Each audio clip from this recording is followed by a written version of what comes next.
Just heard about the latest US-Russia agreement in Syria. It's quite a detailed plan, I understand. Syrian government forces and certain rebels will cease hostilities in certain areas, and the US and Russia will join together to fight jihadis, including the infamous Islamic State group. From the horse's mouth, John Kerry said, quote, "If this arrangement holds, we will see a significant reduction in violence across Syria. We'll see humanitarian aid deliveries go forward in Aleppo and wherever the need is the greatest.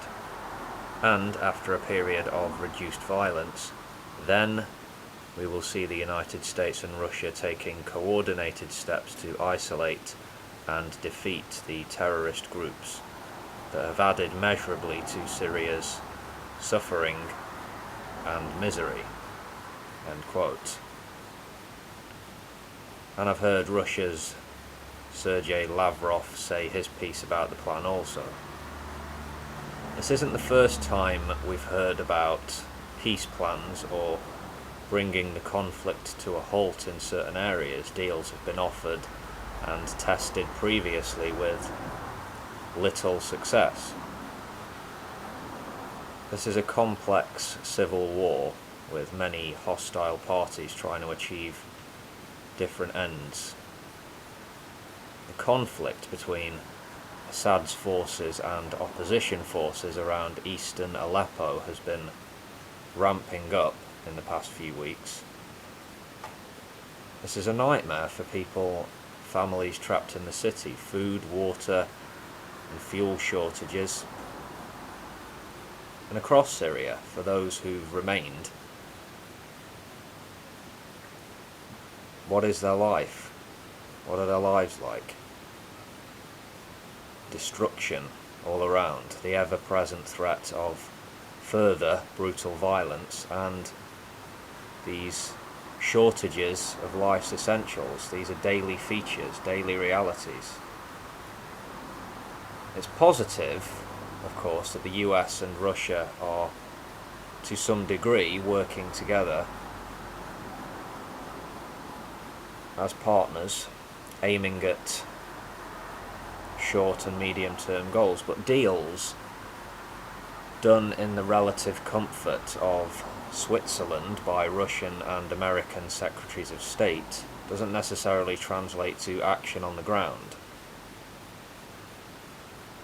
I ask, can the United States really trust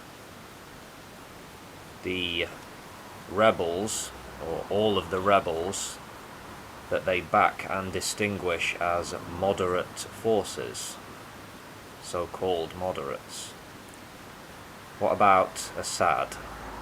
I don't think you can trust that guy at all. Or maybe I'm technically wrong there. You can trust him to be a piece of shit who will do whatever it takes to stay in power. Propaganda campaigns, very dubious elections, and spilling the blood of his own people on a regular basis. Whatever it takes for that guy, right? What's the end game for this civil war here? Obviously, the Americans and the Russians are backing opposite sides despite their mutual interest in doing away with ISIS and other jihadists.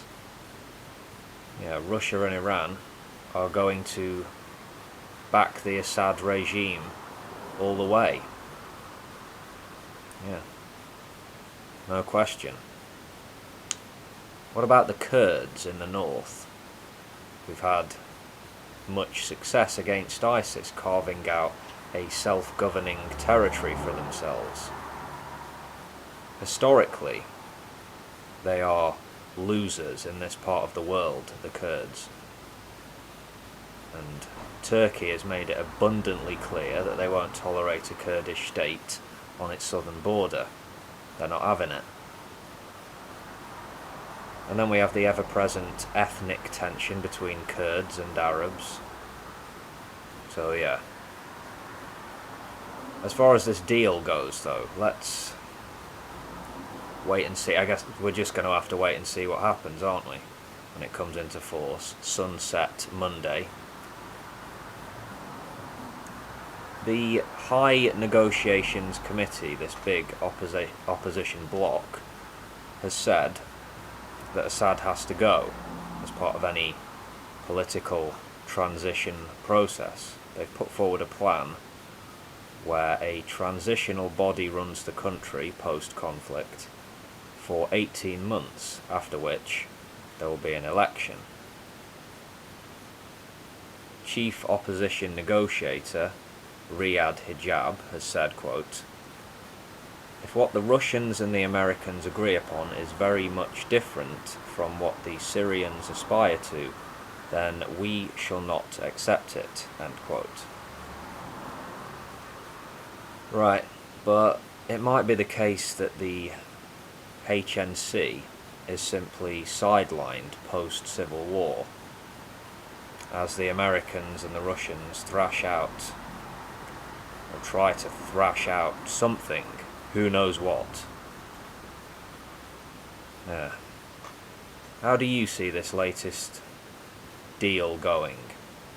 I don't know, so please feel free to post in the comments, folks, and I'll see you next time. Peace.